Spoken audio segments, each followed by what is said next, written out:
welcome back to the channel. So in this video, I'll be talking about a new topic which is plant biotechnology. So previously I've made an introductory video, so if you haven't checked it out, you may check it out. So let's get started with this. So we talked about agrobacterium-mediated gene transfer in my previous video, and I have given the sort of a part of introduction about agrobacterium-mediated gene transfer. So today I'll start off with the TI plasmid. So I have mentioned the TI plasmid so many times in my previous video.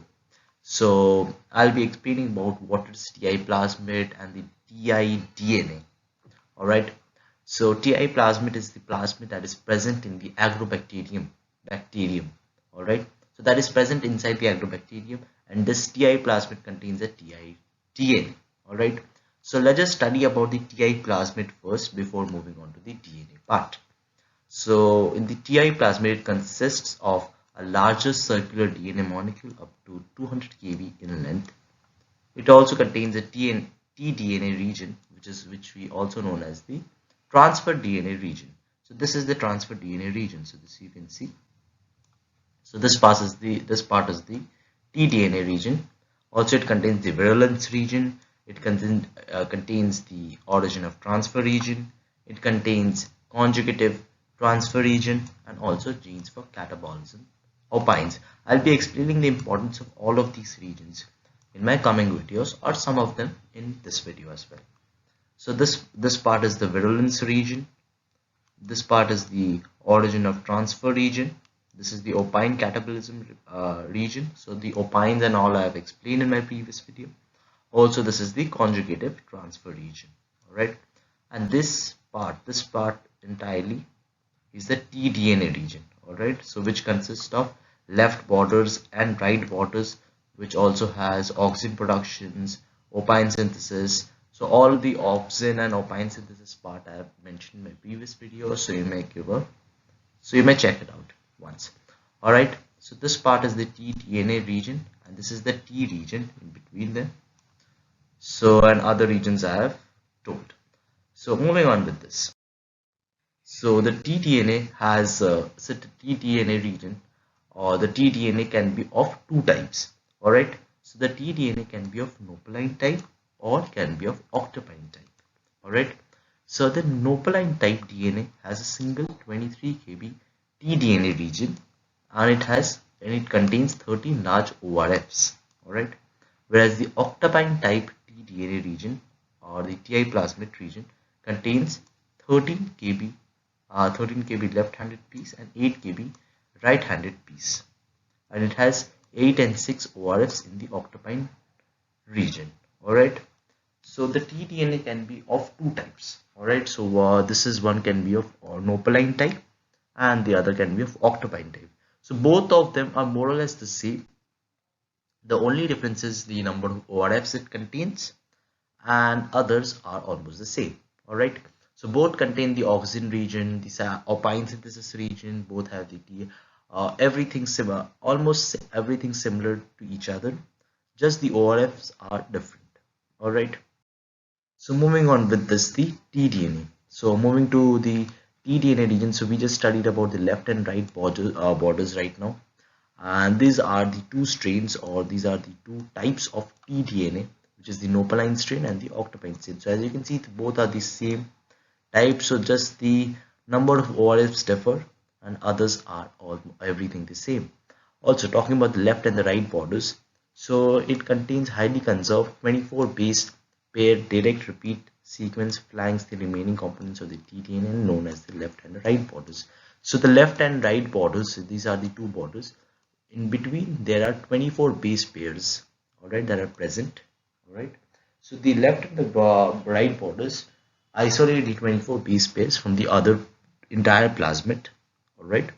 So these 24 base pairs are help in the these 24 pairs play a major role in the transfer of tDNA from the TI plasmid to the plant genome. All right. Also, these borders play an important role in the transfer process, as said, and any DNA sequence that is located between these borders is transferred to the plant, and this feature has been exploited in genetic manipulation experiments. So this was the importance of the left and right borders. I'll be explaining more about this. So coming to the oncogenic regions. So we just studied that the tDNA contains the oncogenic regions, the auxin and the opine synthesis, all of that. So we'll study about the oncogenic region that is present in the tDNA region and what its importance. Alright. So this region consists with three genes. So this contains altogether of three genes. Alright. So these genes are OXA, OXB and SITE. Alright. So OXA encodes tryptophan monooxidase and OXB encodes indole acetamide dehydrolase. Alright.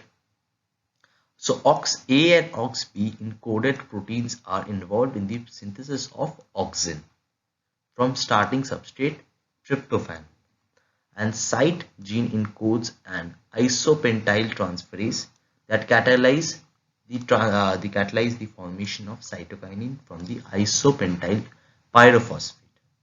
Alright, so the OXA and OXB genes are involved in the synthesis of auxin, and SITE gene CYT gene is involved in the formation of cytokinin, and these genes are prime determination of tumor phenotype and are therefore often referred to as oncogene. So these two genes, so number one, which is auxin, and secondly, which is cytokinin. So when these two genes are sometimes produced in more quantities, these can be tumor forming. These can be tumor forming proteins or genes, and that's why these two are referred to as oncogenes.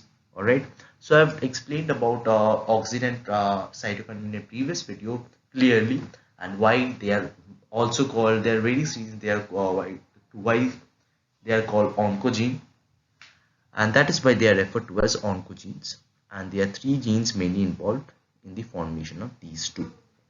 Alright, also the TR region or the right region of octopine tDNA do not contain oncogenes.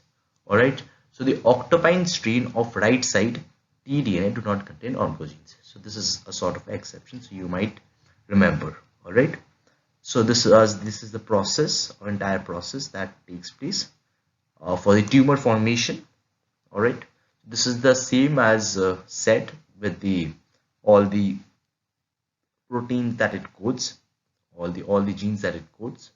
Alright, so this starts with the tryptophan and this starts with the AMP plus isopentyl pyrophosphate, and thereafter it produces all the so-called auxin and cytokinin, and therefore it leads to the formation of tumor. So moving on with this, so talking about the second last part of this video, or the last part of the video, which is the genes for opine synthesis. So the tDNA also contains the genes for opine synthesis along with oncogenic genes. Alright, so we studied about the oncogenic genes now, so we'll study now about the opine synthesis. So opine synthesis are not tumor promoting genes, but they are required for their growth and daily development.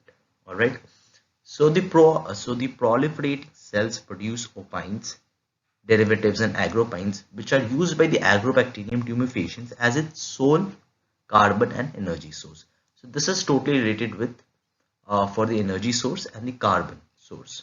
Alright, so an opine synthesis OS region is responsible for the synthesis of this these opines. Alright, so, and this opine synthesis is controlled by enzyme octopine synthase and nopaline synthase at the loci called OCS and NOS on nopaline and octopine and nopaline plasmid respectively. So this part is very easy, so I'll repeat it again. So an opine synthesis or an OS region, so the opine synthesis is also known as the OS region, is responsible for the synthesis of these opines, and this opine synthesis is controlled by enzyme octopine synthase and nopaline synthase at loci called the OCS and NOS on nopaline and octopine and nopaline plasmid respectively. So depending on the type of strain, the enzyme changes. So if it's a octopine synthase, octopine strain, the enzyme will be octopine synthase, or if it's a nopaline strain, the enzyme will be nopaline synthase at the loci, which can be NOS or OCS depending on the strain. Alright, So depending on the type, the genes of opine synthesis synthesize opines accordingly. So let's just keep this video till here. In my next video, I'll be explaining the step-by-step process of agrobacterium-mediated gene transfer and how it happens, and I'll be explaining the importance of weed genes, which has the most important part in the agrobacterium-mediated gene transfer. So hope you enjoyed this video and stay tuned, and thanks for watching this video.